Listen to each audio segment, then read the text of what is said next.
네, 김석 강사입니다. 자, 2강에서 인사드립니다. 첫째 시간에는요, 우리가 미래농업을 준비하고 사회 변화를 좀 이해해보는 시간을 가졌는데요.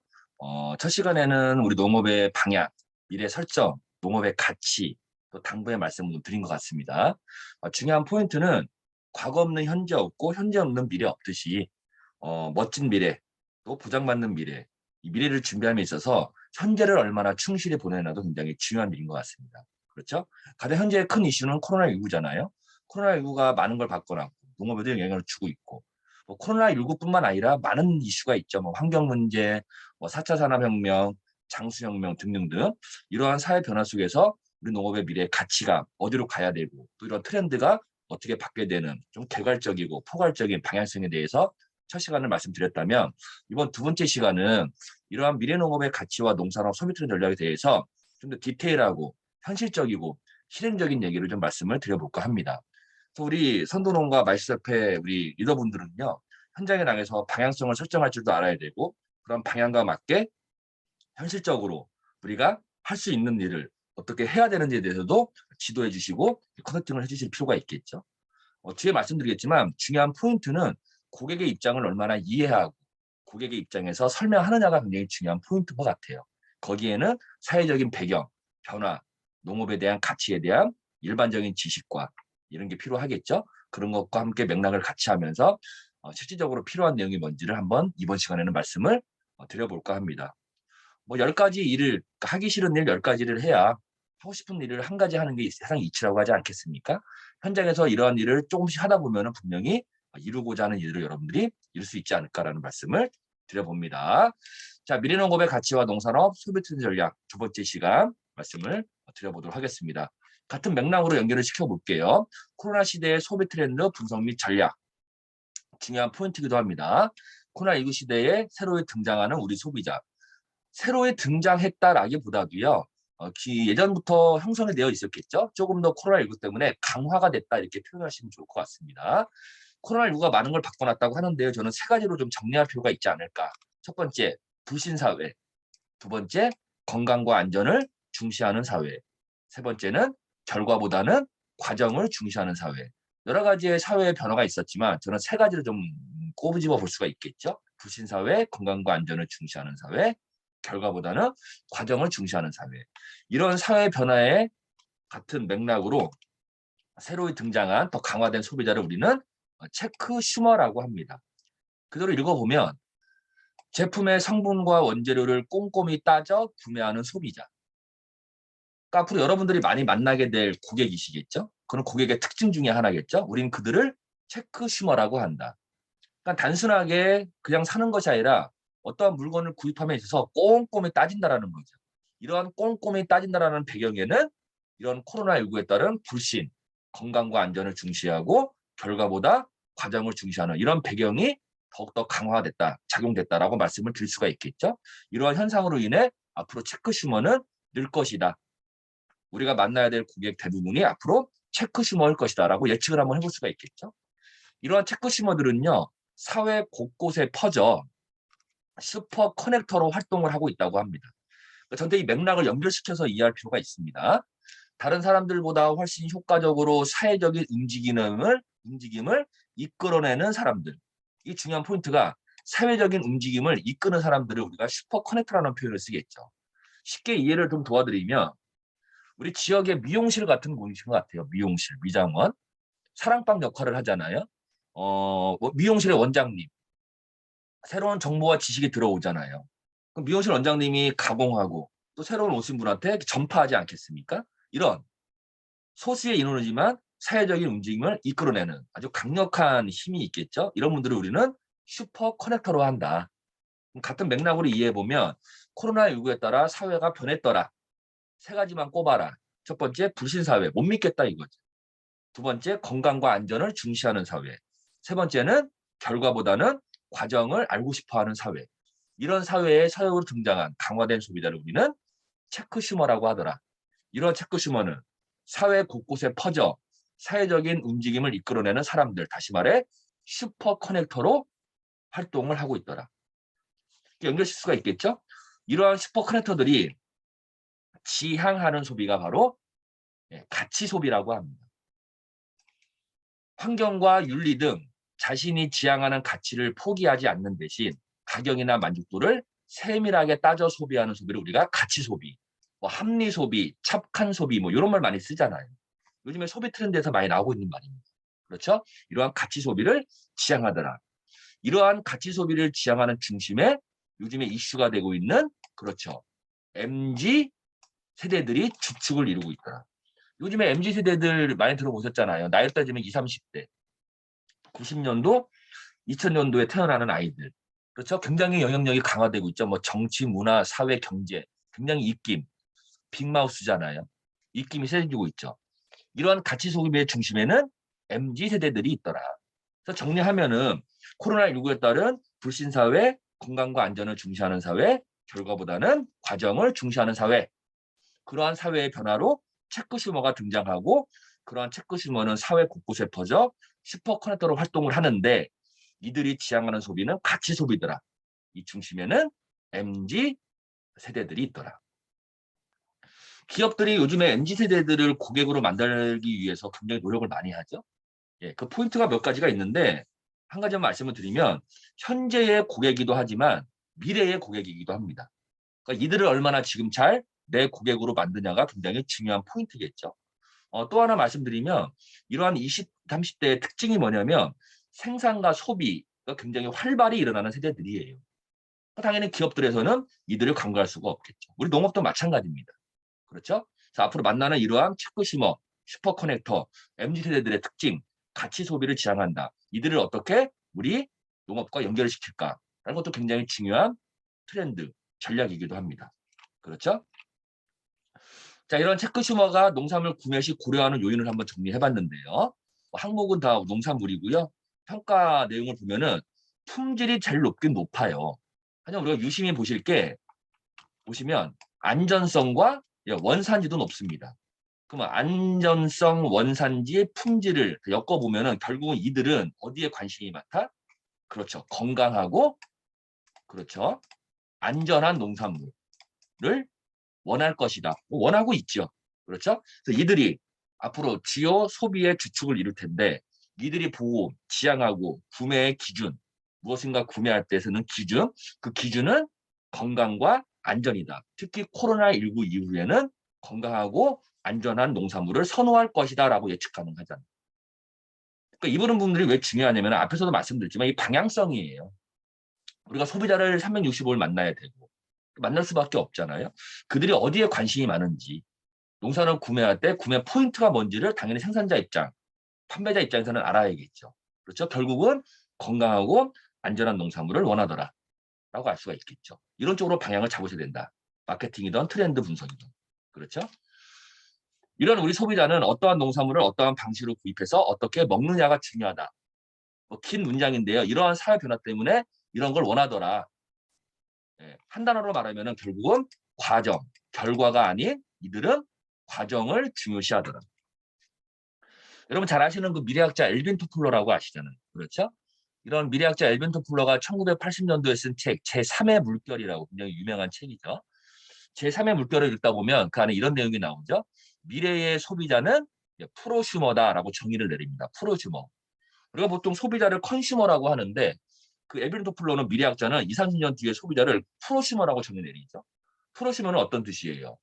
프로듀서와 컨슈머의 합성어. 프로듀서, 컨슈머, 생산자, 소비자잖아요. 생산자는 물건을 만드는 사람, 소비자는 물건을 구매한 사람이 깨지고 물건을 구매하는 걸로 끝나는 것이 아니라 소비자가 생산에도 관여하더라. 그게 새로 등장한 프로슈머 개념 아니겠습니까? 그런 맥락으로 볼 때 끊임없이 생산 과정에 관심을 갖는 건 당연한 고객의 본능이라고 볼 수가 있겠죠. 여러분들도 마찬가지잖아요. 그렇죠? 이로 인해 우리 소비자들은 더더욱 결과를 믿지 않고 과정을 중요시하더라.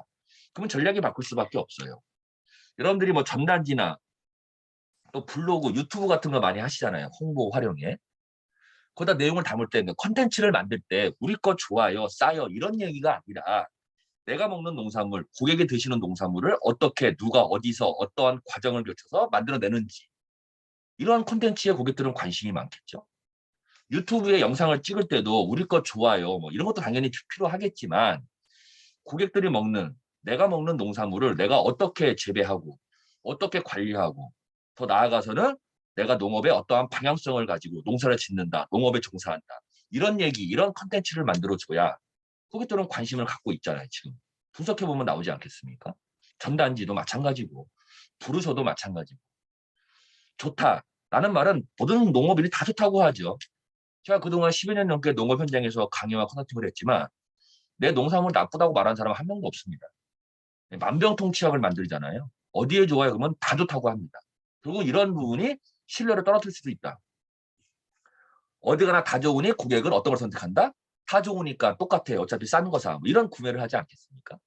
결국은 과정, 내가 먹는 농산물 어떻게 어떠한 과정을 거쳐서 만들어지는지, 그럼 만드는 농업인의 철학은 무엇인지, 방향성은 있는지, 이런 걸 더욱더 고객들은 관심 갖는다 이거. 전 시간 마무리에 말씀드렸잖아요. ESG 경영 기억나시죠? ESG 경영, 환경, 사회적 책임, 거버넌스, 지배구조 개선 맞습니까? 이런 것도 고객들은 다 보고 농산물을 구매한다. 예, 그런 걸 적극적으로 알리셔야겠죠. 과정이 중요하다라는 말씀을 드립니다. 또 제가 힌트를 드릴게요. 제가 모두의 말씀을 드렸지만 우리 한국농업마이스터협회 여러분들은 선도 농업인이시고 농업인을 지도하잖아요. 컨설팅도 하시고 중요한 방향성을 제시할지도 알아야 돼요. 현장의 리더십 아니겠습니까? 그런 리더십 속에서 앞으로 이런 쪽으로 가야 선택을 받는 농산물을 만들 수 있다라고 분명히 이슈를 던져주셔야겠죠. 이런 걸 말씀드리면 돼요. 포인트입니다. 첫 번째, 우리 소비자는 조리하거나 먹기 편한. 이 첫 번째예요. 여러분들 우리나라 국민들이 선호하는 과일 1등이 뭘까요? 많은 분들이 사과라고 하시는데 사과가 4, 5등으로 밀린 지가 꽤 됐습니다. 지금 우리나라 국민이 선호하는 과일 1등이 딸기예요. 딸기. 그럼 물어봐요. 딸기 왜 드세요? 라고 물어보면 소비자는 뭐라고 그러죠? 맛있어서요가 아니에요. 먹기 편해서요. 이런 말을 합니다. 그러니까 우리가 전통적으로 알고 있던 싸고 좋고 달고 크고 맛있는 이런 애매모호한 표정이 더 이상 이제는 고객들한테 어필이 되지 않는다라는 거죠. 아무리 좋아도 먹기 불편하고 조리하기 불편하면 고객은 선택을 안 한다라는 것을 반증하는 자료이지 않겠습니까? 7, 8월 한여름에 가장 선호하는 국민들이 많이 찾는 과일이 뭘까요? 7, 8월에. 수박. 수박이 아닙니다. 예, 복숭아라고 해요. 복숭아. 그럼 수박을 왜 안 살까요? 물어보면은 뭐라고 그래요? 특히 여성들은. 무거워서요. 이런 표현을 써요. 예. 그러니까 좀 무거워도 맛있고 달고 싸고 좋으면 샀지요. 그러니까 이게 나쁘다가 아니라 뒤로 밀렸다라는 거죠. 무거워서 안 사요. 그러니까 여러분들 마트, 특히 서울 도심에 있는 마트 가면은 수박을 반에 반토, 한 조각을 파는 데도 있습니다. 수박을. 맞춰주는 거죠, 고객한테. 그렇죠? 어쨌든 첫 번째, 조리하거나 먹기 편하고. 그러니까 1차 생산이 아닌 2차 가공, 3차 서비스를 하신다고 하면 어떻게 가공 제품을 만들어야 돼요? 어떻게 고객한테 설명을 해야 되고 이런 거 제가 좀 힌트를 드리는 거예요. 힌트를. 그렇죠? 그러니까 여러분들 현장 지도하실 때 이렇게 방향을 알려주셔야 되고 방법을 알려주셔야 돼요. 그렇죠? 이쁘게 만드는 것이 아니에요. 두 번째, 조금씩 사고 싶고. 앞에서 말씀드린 기억나십니다. 체크슈머, 슈퍼커넥터, 가치소비, MZ세대들. MZ세대들이 1인 가족이 많잖아요. 그렇죠? 아무리 좋아도 5kg, 10kg 이런 거 못 삽니다. 언제 먹습니까? 그러니까 소포장으로 갈 수밖에 없는 거죠. 먹어서 몸에도 좋아야 돼요. 네 번째, 가격 대비 만족도가 높아야 돼요. 다섯 번째, 믿을 수 있어야 돼요. 여섯 번째가 재밌습니다. 윤리적으로도 마음이 듭니다. 이게 뭐 적절한 예인지는 모르겠지만 우리가 일본 제품을 좀 꺼려하는 이유 중에 하나가 제품이 나빠서라는 것도 있겠지만 또 윤리적으로 불편한 면도 있죠. 국민성이에요, 국민성. 그러니까 제품을 사지만 그러한 외반적인 상황도 따지더라. 우리가 한때 한생가구, 아시아나항공, 대한항공을 막 불매운동을 했잖아요. 그 제품과 서비스가 나쁜 게 아니잖아요. 한생가구, 아시아나, 대한항공의 경영자들이 이상한 짓을 하니까 우리는 불매운동을 해버립니다. 그만큼 우리나라 국민의 소비자의 인식이 높아졌다는 걸 의미하겠죠. 그렇죠? 위에 세 가지가 가성비라면 위에 세 가지는 가심비, 마음의 만족. 이러한 농산물을 원하고 있다. 그 어디에도 맛있고 싸고 좋고 크고 달고란 말이 안 나오지요. 그런 말이 중요하지 않다가 아니라 뒤로 밀렸다라는 거죠. 옛날에는 맛있고 싸고 크고 달고가 우선순위, 그 다음에 뭐뭐뭐로 따졌다면 지금은 아니다. 조리하기 먹기 편하고 정없이 사기 쉽고 먹어서 몸에 좋고 가격 대비 많이 또 등등등을 따지고 맛있어? 더 많이 줄 거예요? 싸요? 커요? 이런 걸 따진다는 얘기겠죠. 우선순위가 바뀌었죠. 농산물이 바뀐 것이 아니라 고객의 구매, 소비 트렌드가 바뀌었다는 걸 의미하겠죠. 특히 코로나19 이후에. 맞습니까? 힌트라고 표현드리는 것은 현장에서 지도하시고 컨설팅 하실 때 이런 쪽으로 농산물이 아무리 좋아도 이런 쪽인 배경이 선행이 되지 않는다면 이러한 내용들이 내 농산물에 반영이 되지 않는다면 그것들하고 선택을 받기가 쉽지 않다라는 것을 말씀을 드려야겠죠. 또한 소비자들은 식품 소비를 통해 생리적 욕구를 해결하고 첫 번째 1차 배고픔을 해결하고 옛날에는 끝이었죠. 근데 지금은요.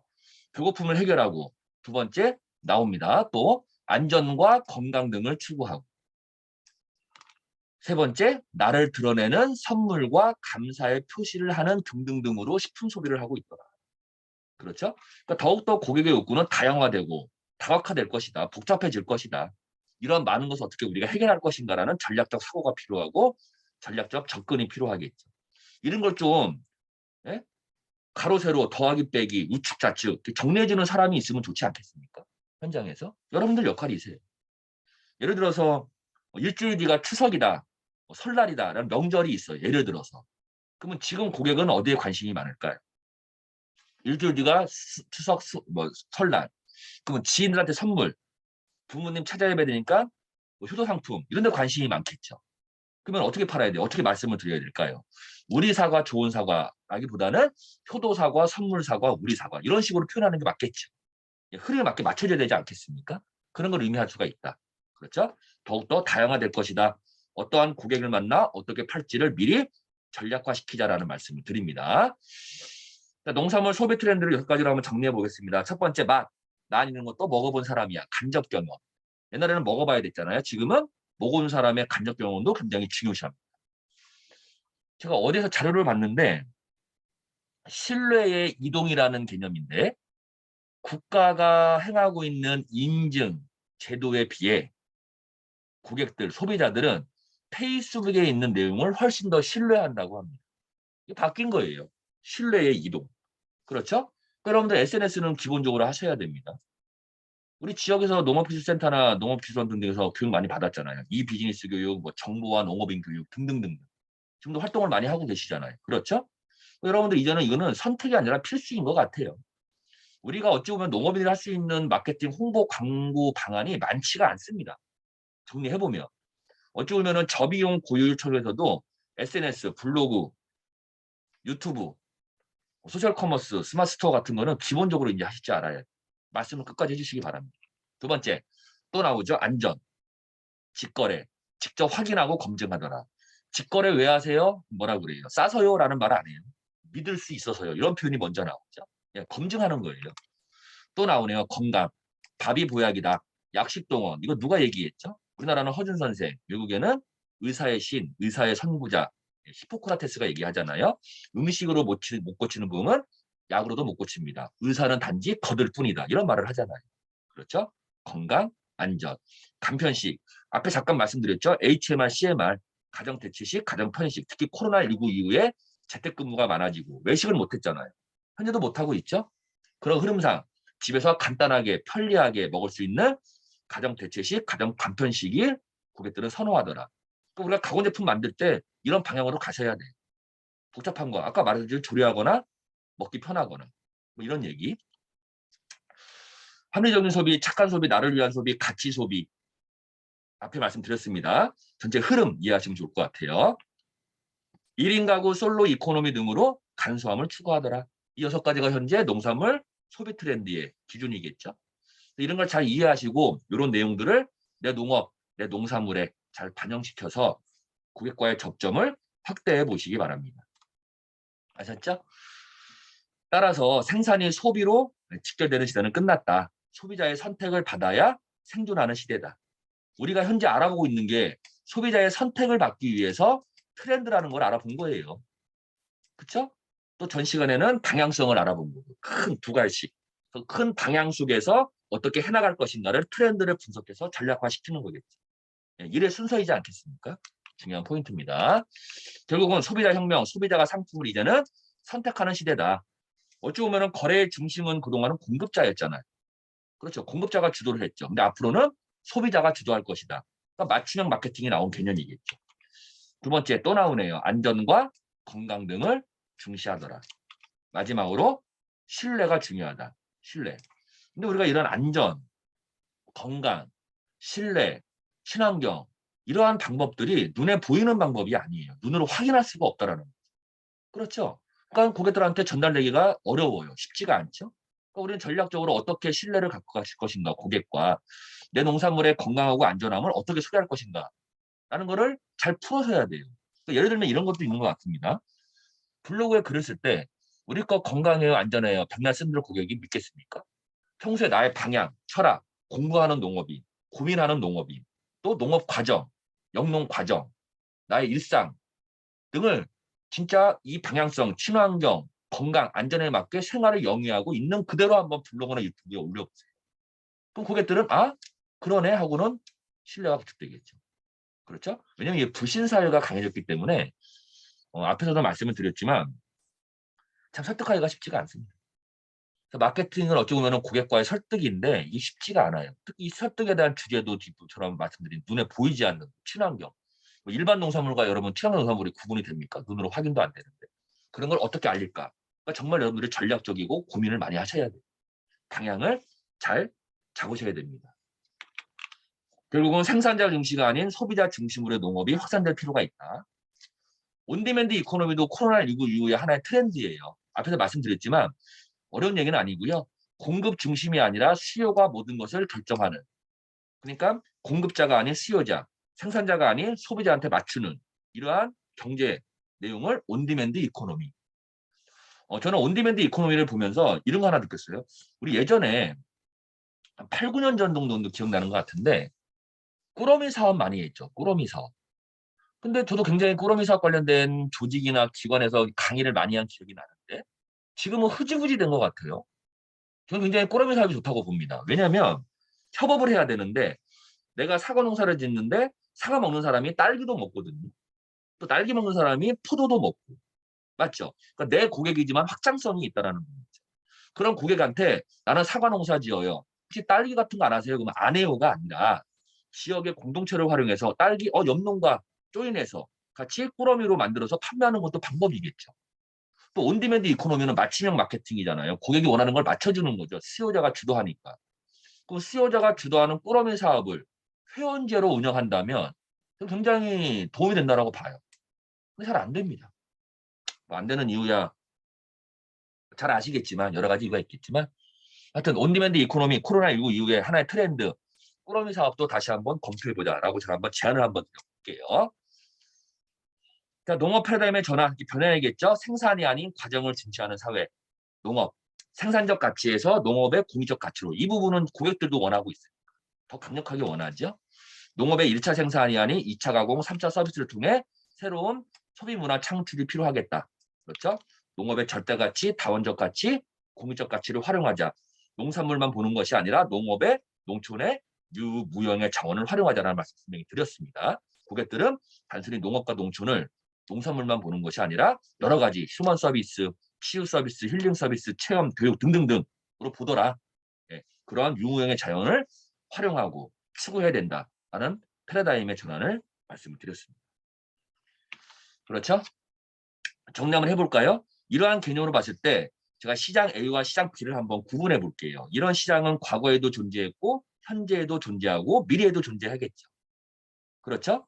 자, 구매 기준, 고객의 구매 기준이죠. 자, 시장 A는 맛과 색깔과 모양을 중시하는 시장이 시장 A. 있죠. 반면 시장 B는 고객의 구매 기준이 건강과 안전을 중시하는 시장. 구분되시죠? 시장 A와 시장 B. 생산 방법은 맛과 색깔과 모양을 중시하는 시장 A는 공정화를 추구하죠. 빨리빨리, 빨리빨리. 그렇죠? 시장 B는 건강과 안전을 추구하기 때문에 생산 방법이 자연화를 추구하겠죠. 형태는 시장 A는 산업으로 분류가 됩니다. 뭐 농업도 큰 의미에서 산업이라고 하지만 개념은 다르잖아요. 하지만 건강과 안전을 중요시하고 자연화를 추구하는 시장 B는 농업으로서 그 존재감을 나타내겠죠. 맞습니까?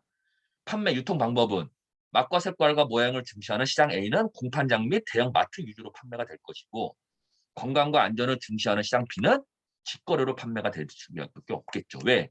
잠깐 말씀드렸지만 건강과 안전이라는 것은 눈에 보이는 게 아니죠. 맛, 색깔, 모양은 눈에 보이잖아요. 그러니까 눈에 안 보이는 것을 고객들은 끊임없이 과정을 궁금해하더라. 과정을. 어떻게 만드는지 그 과정을 알아야 이게 건강한 건지 안전한 건지 알겠죠. 그러니까 직거래를 선호할 수밖에 없고 현재 하나의 흐름이고 특히 코로나19 이후에 언택트, 비대면 활성화되고 있잖아요. 더욱더 커질 것이다. 내가 시장 A로 갈지 시장 B로 갈지는 옳고 그름의 문제가 아닙니다. 여러분들의 선택의 문제죠. 하지만 지금은 시장 A가 크죠. 하지만 앞으로는 더욱더 확장성은 제가 볼 때 시장 B가 훨씬 더 많지요. 그래서 어디로 갈지는 선택의 문제인 것 같습니다. 누가 물어보더라고요. 강사님 같으면 어디로 가겠냐. 저는 시장 B로 가겠죠. 왜? 이유는 고객을 분석해보면 고객의 소비 트렌드를 분석해보면 이런 데이터 값을 가지고 말할 때 시장 B로 갈 확률이 높다는 것을 예측 가능하기 때문에 시장 B를 말하는 거죠. 그렇죠? 하지만 선택의 문제다라고 말씀을 드려봅니다. 자, 앞 시간에서 방향 설정, 가치 변화 이런 말씀을 드렸고 모두에서 조금 더 코로나19의 농산물, 우리 농업의 어떠한 흐름, 트렌드, 또 힌트라고 제가 표현을 했잖아요. 방법론에서 말씀을 드렸잖아요. 그런 부분을 조금 더 구체화시키는 마케팅 기법, 전략, 분석 몇 가지의 흐름만 잡아보도록 하겠습니다. 자, 마케팅. 나쁜 제품을 좋게 만드는 것이 아니라 이거 잘 이해하셔야 됩니다. 나쁜 제품을 좋게 만드는 것이 아니라 마케팅은 좋은 제품을 그렇죠. 더 좋아 보이게 만드는 활동이라고 이해를 하셔야 돼요. 제가 이 말씀을 왜 드리냐면 여러분도 느끼실 거예요. 현장 나가면은 의외로 강사가 오건 컨설턴트가 오던 도움적인 얘기를 드리려고 오는 거를 싫어하는 분도 꽤 계세요. 여러분 느끼시겠죠? 싫어합니다. 저도 그런 경우 많이 해요. 지금도 하고 있고. 속시적으로 놓으면은 이런 표현을 써요. 저 잘하고 있어요. 잘 팔리고 있어요. 심지어는 없어서 못 팔아요. 그러니까 경영과 마케팅이 필요 없다라고 섣불리 얘기를 하십니다. 제가 이 한마디를 하죠.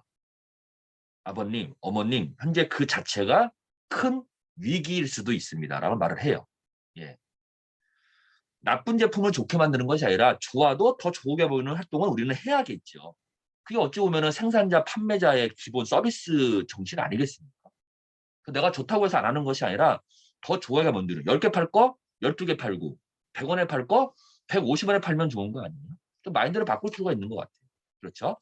어쨌든 더 좋아 보이라는 개념은 결국은 마케팅에서는 고객의 욕구를 해결해 주면은 더 좋아 보입니다.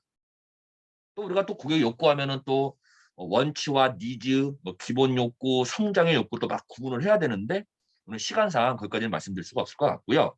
결론적으로 더 좋아 보이게라는 것은 고객이 볼 때는 나의 가려운 점, 해결하고 싶은 것, 욕구를 얼마만큼 생산자가 제품이나 서비스로 해결해 주냐가 고객이 볼 때는 더 좋아 보이게 만든다. 그렇죠? 또한 고객의 욕구는 외적 가치와 내적 가치를 나눌 수가 있는데 그동안 우리 농업은요. 농업의 농산물의 가치를 높아 보이기 위해서 외적 지원 사업을 많이 했죠. 대표적인 게 간판, 브로셔, 명함, 전단지, 블로그 이런 거 많이 했잖아요. 상품, 포장재, 박스 이런 거, 디자인. 그 결과 어디 가나 이런 외적 가치는 다 좋아요.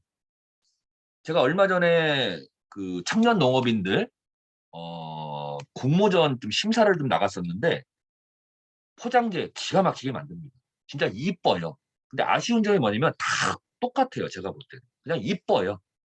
사실은 고객이 볼 때는 이쁜 것도 중요하지만 얻고자 하는 욕구가 분명히 있을 텐데 그런 게 조금 미약하더라고요. 제가 이런 말씀도 드렸지만 어쨌든 그런 외적 가치는 이제는 상향 평준화가 됐다.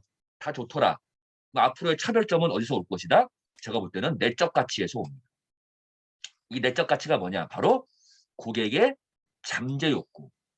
고객이 드러내지 아니하나 뭔가 해결하고 싶은 고객의 잠재 욕구. 그럼 잠재 욕구를 우리가 어떻게 알게 되냐? 그러니까 트렌드를 분석하는 거예요. 아마도 고객은 이런 걸 원할 것이다. 그래서 앞에서 말씀을 드렸잖아요. 조리하거나 먹기 편하고 믿을 수 있어야 되고 몸에 좋아야 되고 윤리적으로 마음에 오면 등등등등. 눈에 안 보이지만 갖고 있는 잠재 욕구를 얼마나 해결하느냐에 따라서 고객의 가치 해결, 욕구 해결은 달라질 것이다.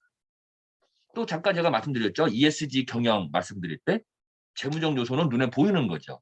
하지만 ESG 같은 비재무적 요소는 눈에 보이지가 않아요. 이걸 얼마나 잘 추구하고 실현하는 농장과 농업인을 그들이 만든 농산물을 구매하겠다. 이런 개념으로 이해할 수가 있겠죠. 내적 가치, 앞으로는 여기에서 부가가치가 창출될 것입니다. 잘 기억하시기 바랍니다. 자, 이런 거죠. 한번 생각해 볼게요. 고객의 욕구, 뭘 먹든 배부르면 되지 뭐. 글쎄요. 뭘 먹든 배부르면 되지 뭐 하다 보니까 많이 싸게 큰 것, 이러한 전략이 나오겠죠. 좀 더 성장해서는 많이 싸게 큰 것 더하기 맛있고 색깔 좋고 달고 라는 것이, 이러한 개념이 뭘 먹든 배부르면 되지 뭐예요. 과연 지금 고객들이 이런 것만 원할까요? 저는 아니라고 봅니다. 지금의 고객은요, 많이 주고 싸고 큰 것, 맛있고 색깔 좋고 단 것도 중요하지만 믿을 수 있어? 안전해? 건강해? 농약 쳤어 안 쳤어? 확인 가능해? 국내산이야? 이런 걸 따진다라는 거죠. 이 개념은 뭐다? 뭘 먹든 배부르면 되지 뭐해서 구매 기준, 고객의 욕구는 건강하고 안전한 게 최고지라고 바뀐 거예요. 특히 코로나19 이후에. 그럼 정답은 나왔죠. 내 농산물 어떠한 방향으로 마케팅을 할 것인가? 어떠한 시장에 들어갈 것인가? 라는 방향성은 이미 나온 것 같습니다. 첫 번째, 건강하고 안전한 농산물을 고객은 선호할 것이다. 그 결과 친환경 농산물의 구매량이 증가하고 있다. 현실적으로 이러한 친환경 재배 방법, 직거래하는 게 쉽지는 않죠. 반대 극구도 되게 많아요. 현장에서 강의하다 보면. 근데 세상에 모든 게 쉬우면은 다 하죠, 다. 못하는 사람이 어디 있겠습니까? 하지만 선도농업, 또 지역의 리더, 여러분들, 또 지도하는 입장에서는 분명히 미래 비전, 농업인한테 힘들지만 실질적으로 필요한 내용이 뭔지를 지도할 줄도 알아야지. 이런 공부를 하는 거 아니겠습니까? 그렇죠? 힘들고 어렵습니다. 하지만 답이 없는 건 아닙니다. 할 수 없는 건 없어요. 그렇죠? 건강하고 안전한 게 최고지. 고객은 건강과 안전을 어떻게 믿고 확신할까? 앞에서 말씀드렸잖아요. 모든 생활 자체가 건강하고 안전한 내용들을 담아내셔야겠죠. 그렇죠? 눈에 보이지 않는 요소입니다. 또한 고객 욕구 해결 방법은, 보통 마케팅의 본질은 고객과의 만남입니다. 저도 그렇게 배웠죠. 많이 만날수록 기회가 만들어진다. 당연한 얘기 아닙니까? 컨택이에요. 만나라. 근데 지금 만날 수가 없잖아요. 언택. 코로나19 때문에. 그래서 안 만나고 살 수 없다. 사회적인 동물. 인간이 안 만날 수는 없으니까 어디서 만나라? 온택. 온라인상에서 만나래요. 그 욕구를 해결하래요. 근데 해결이 안 됩니다. 그럼 다음은 어디로 갈까요? 제가 볼 때는 다시 컨택으로 갈 수밖에 없습니다. 이거는 기본 본질이고 본능이에요. 조심스럽게 말씀을 드리지만 현재 위드 코로나로 단계적 일상 회복을 하고 있고, 이 분위기랑 시점이 제가 볼 때 내년 봄쯤에는 많이 완화될 것 같아요. 흐름상. 그럼 그때 고객들이 강남, 서울 한복판으로 가지 않겠죠? 농촌, 자연으로 찾겠죠. 이 욕구가 있으니까. 그들을 우리가 맞이할 준비가 되어 있냐 이거죠. 고민해볼 문제겠죠. 또 하나, 생산만 하면 팔린다. 생산, 마케팅, 판매. 얼핏 보면 맞는 이론 같죠. 이러면 시간이 오래 걸리고 망해요. 투트랙으로 가자. 생산과 마케팅을 동시에 하자. 지금부터 하자. 그래야 앞당길 수가 있다. 그게 직거래 개념이라고 볼 수 있겠죠. 나는 제품을 팔기 위해 무엇을 하고 있는가? 고객이 지불할 비용에 대해 고민을 하고 있는가? 마케팅에 들어가기 전에, 입문하기 전에 고객과의 소통을 위해 무엇을 하고 있는가? 난 제품을 판매할 나만의 방법이 있는가? 나의 홍보 마케팅 전략을 있는가? 그렇죠? 결국은 내 제품이 사과라면 사과가 제품이 아니라 이 사과를 팔 수 있는 홍보 마케팅이 있어야 우리는 그를 완제품이라는 표현을 쓰겠죠. 자, 고객 조금만 더 이해합니다. 자, 고객. 높을 꽃자로 알고 계신데 고객은 돌보다고 해요. 해석하면 돌보는 손님. 그렇죠? 아까 고객의 욕구를 말씀드렸죠? 고객의 기본 욕구. 기본적인 서비스 욕구. 여러분들도 이런 욕구가 있습니다.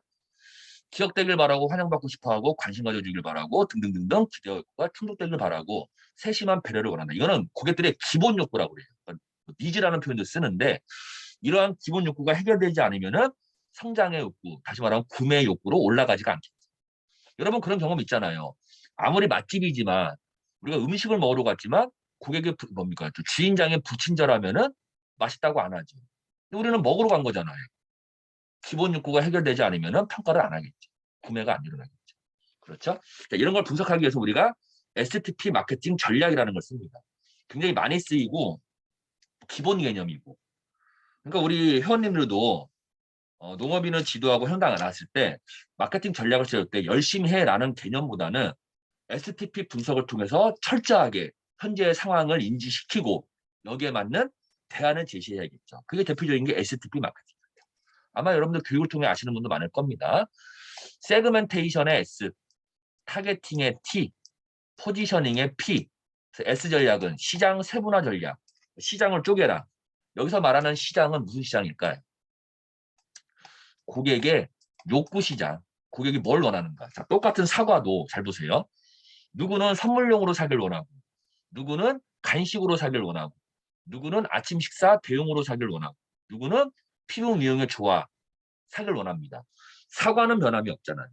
그 사과를 사고자 하는 고객의 욕구는 다르잖아요. 이런 것을 쪼개서 한쪽으로만 선택과 집중을 하는 전략을 세그멘테이션 전략. 나는 사과를 선물용으로 팔 거야. 그럼 모든 게 컨셉이나 방향이 바뀌겠죠. 두 번째, 타겟팅. 어떠한 고객이 내 농산물을 사게 할까? 나의 고객은 누구일까? 나의 주요 고객은 누구일까? 남자냐 여자냐?